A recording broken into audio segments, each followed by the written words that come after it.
कहानी की शुरुआत साइबेरिया के सब आर्टिक रीजन से होती है। ये इलाका काफी सुनसान होता है और वहाँ चारों तरफ बर्फ ही बर्फ फैली होती है। सैवा नाम की एक औरत बताती है, जब मेरा जन्म हुआ था तब एक शमैन ने कहा था कि ये लड़की श्रापित है और वो जिसकी भी देखभाल करेगी उसे नुकसान पहुँचाएगी। और ये बात साइवा को भी सच लगती है। साइवा अपनी बेटी जिसका नाम अंजा है उसके साथ सब आर्टिक क्षेत्र में कैंप लगा कर रह रही है। यहाँ उनके सिवा और कोई नहीं रहता क्योंकि इस इलाके पर रूसी सैनिकों का कब्जा होता है। साइवा पहले अपने कबीले के लोगों के साथ रहती थी पर किसी कारण वो अपनी बेटी के साथ एक दूर इलाके में आ गई और समय समय पर ये लोग अपना कैंप बदलते रहते हैं ताकि रूसी सैनिकों के हाथ ना लगे। यहाँ के ठंड और बर्फीले माहौल में जिंदा रहना बेहद मुश्किल होता है। खाने के लिए उन्हें हर दिन संघर्ष करना पड़ता है। अंजा ने अपना पूरा जीवन अब तक ऐसे ही जिया, लेकिन वो बाहर की दुनिया के लोगों से मिलना चाहती है। उन्होंने कुछ कुत्ते भी पाल रखे हैं ताकि शिकार में मदद मिल सके, पर उनमें से एक कुत्ता बीमार पड़ गया होता है, इसलिए साइवा उस कुत्ते को दर्द से मुक्त करने के लिए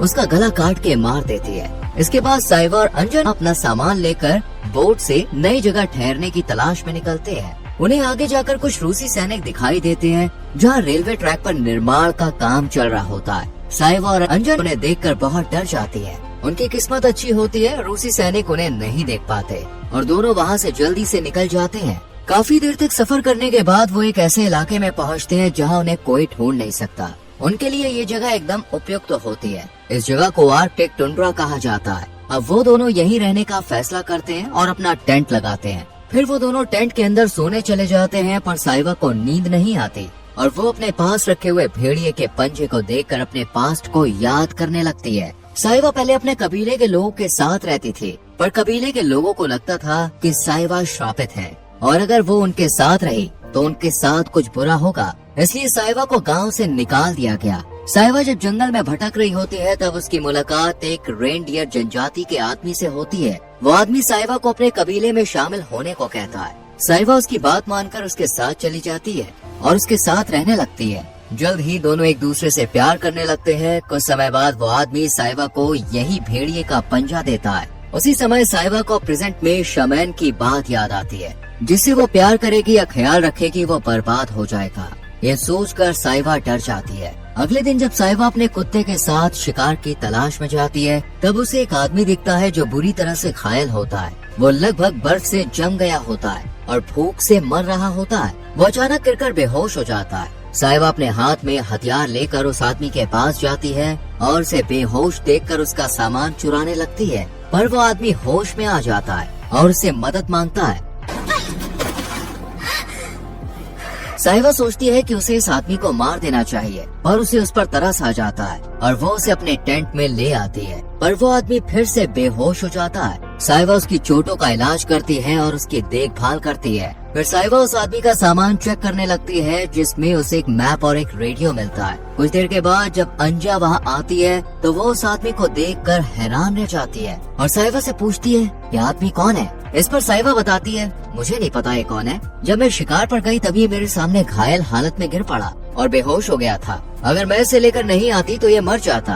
कुछ देर के बाद जब उस आदमी का होश आता है तब वो अपना नाम लॉकी बताता है। अंजा उसे कहती है कि तुम बहुत खुश नसीब हो कि तुम्हें साइवा ने बचा लिया, क्योंकि हम किसी पर भी जल्दी भरोसा नहीं करते हैं। रात में अंजा लॉकी को सूप बना कर देती है। उसका ध्यान लगातार लॉकी पर ही लगा रहता है, क्योंकि उसने पहली बार किसी लड़के को इतने पास से देखा था। कुछ दिन के बाद जब लॉकी पूरी तरह से ठीक हो जाता है तब वो अंजा और साइवा के साथ नाव में बैठकर शिकार पर जाता है। लॉकी कहता है कि तुम लोगों की वजह से मेरी जान बची, इस एहसान को मैं कैसे चुकाऊं? इस पर साइवा कहती है कि जब हमें किसी चीज की जरूरत होगी तब मैं तुम्हें बता दूंगी। लेकिन अंजा मुस्कुराते हुए कहती है, रेनडियर का शिकार करके लाओ। लॉकी कहता है, मैं वादा करता हूँ अगर मुझे रेनडियर दिखा तो मैं जरूर उसका शिकार करूंगा। फिर ये लोग नाव से उतरकर बर्फीले इलाके में जाते हैं जहाँ उन्हें एक सील दिखती है। साइवा उसका शिकार करती है और फिर वो लोग वापस तंबू में लौटते हैं। रात में साइवा और अंजा सील का मांस काट कर कच्चा ही खाने लगती है, क्योंकि साइवा एक ट्राइब से थी और वहाँ मांस इसी तरह से खाया जाता था। ये बात लॉकी को बहुत अजीब लगती है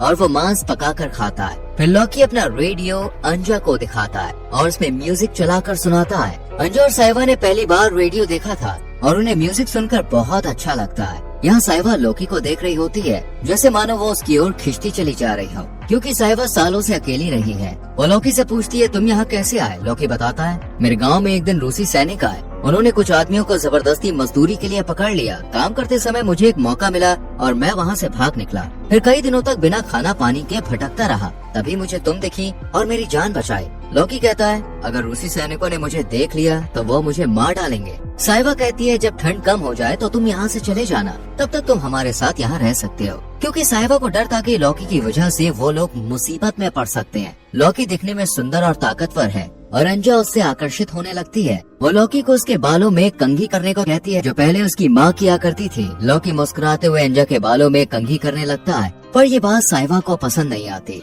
और वो अपनी नजरें नीचे कर लेती है, क्योंकि वो लौकी को पसंद करती है। ये बात लौकी को भी समझ में आ चुकी होती है। अगली सुबह लौकी साइवा से बिना पूछे उसकी बंदूक लेकर शिकार करने की चाह में अंजा से अपना वादा पूरा करने के लिए रेनडियर का शिकार करने जाता है। जब उसे एक जगह रेनडियर दिखाई देता है और वो निशाना साध कर शॉट मारने ही वाला होता है, तभी वहाँ 2 रूसी सैनिक आकर लौकी को पकड़ लेते हैं और उसे अपनी बोट में बैठा कर ले जाने वाले होते हैं। पर लौकी अपना चाकू निकालता है और चालाकी से एक एक करके दोनों रूसी सैनिकों को मौत के घाट उतार देता है।